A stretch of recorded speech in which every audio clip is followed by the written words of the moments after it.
तपाईहरुलाई लाग्छ नि हैन मैले चाहिँ सधैँ त्यो नर्सरीको प्रोडक्टहरु मात्रै तपाईहरुलाई सो अफ गरिरहेको हुन्छु अनि त्यसपछि दाइले सधैँ नर्सरी कङ्क्रिटहरुको बारेमा मात्रै देखाउँछ अनि दाइले आफ्नो पहिलाको सुरुमा गरेको व्यापारको बारेमा र आफ्नो बिजनेसको बारेमा धेरै कुराहरु किन भन्नुहुन्न भन्ने जस्तो धेरै साथीहरुलाई पनि लागिरहेको थियो त्यसै अनुरूप मैले आज यो चाहिँ मेरो सबैभन्दा पुरानो पसल आज भन्दा लगभग 9-10 वर्ष अगाडि मैले सुरुवात गरेको मेरो स्थापना कालदेखि नै सुरुवात भएको पसल यही हो यस पसलमा मैले बिउहरु अनि विषादीहरु अनि पशुपन्छीहरुको औषधिहरु मैले बिक्री वितरण गर्ने गर्छु म पशु स्वास्थ्य प्राविधिक हो र अहिले चाहिँ हामीसँग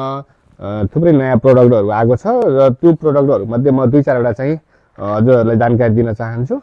जसैगरी हामीसँग अहिले यो डग बिस्किट छ यो चाहिँ हाम्रो कुकुरहरुको लागि अत्यन्तै हाइली प्रोटिनहरु भिटामिनहरु मिक्स भएको यो बिस्किट हो यदि हजुरहरुलाई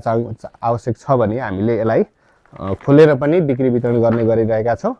यसैगरी अर्को यो पनि डग चकलेट टाइपको बिस्किट हो यो चाहिँ चिकन फ्लेभरमा छ